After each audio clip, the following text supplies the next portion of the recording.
کل جماعتی حریت کانفرنس نے بانی پاکستان قائد اعظم محمد علی جناح کو ان کے 148ویں یوم پیدائش پر شاندار خراج عقیدت پیش کیا۔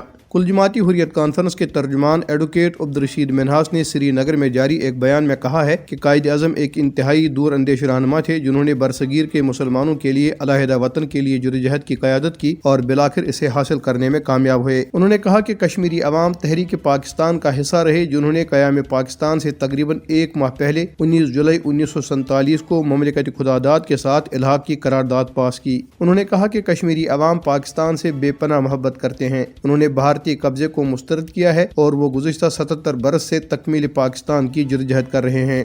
سری نگر اور مقبوضہ جموں کشمیر کے دیگر علاقوں میں پوسٹر چسپاں کیے گئے ہیں جن کے ذریعے قائد اعظم کو خراج عقیدت پیش کرتے ہوئے کہا گیا ہے کہ کشمیریوں کی تحریک دراصل پاکستان کی تکمیل کی تحریک ہے۔ کشمیری عوام کو قائد اعظم محمد علی جناح اور ان کی قیادت میں مورد وجود میں آنے والی مملکت خداداد کے ساتھ بے انتہا محبت اور لگاؤ ہے اور وہ سمجھتے ہیں کہ پاکستان اسی وقت مکمل ہوگا جب مقبوضہ جموں کشمیر بھارت کی غلامی سے آزاد ہو کر اس کا حصہ بنے گا۔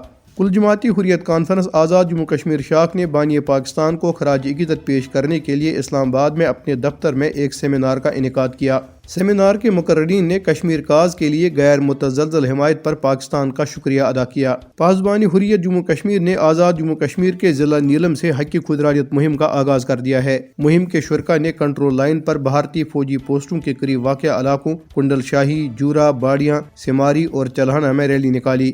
ادھر مقبوضہ کشمیر کے ضلع پونچھ میں سڑک کے ایک حادثے میں کم از کم 5 بھارتی فوجی ہلاک اور متعدد زخمی ہو گئے۔ فوجیوں کی گاڑی منگل کو ضلع کے علاقے بلنوئی مینڈر میں گوڑا پوسٹ کے قریب سڑک سے پھسل کر 350 فٹ گہری کھائی میں جا گری جس کے نتیجے میں 5 فوجی موقع پر ہی ہلاک اور کئی زخمی ہو گئے۔ ٹریفک حکام نے بتایا ہے کہ زخمیوں میں سے 4 کی حالت تشویشناک ہے۔ دریاسنا بھارتی فوجیوں نے کشتواڑ اور راجوری اضلاع میں محاصرے اور تلاشی کی کارروائیاں شروع کر دی ہیں۔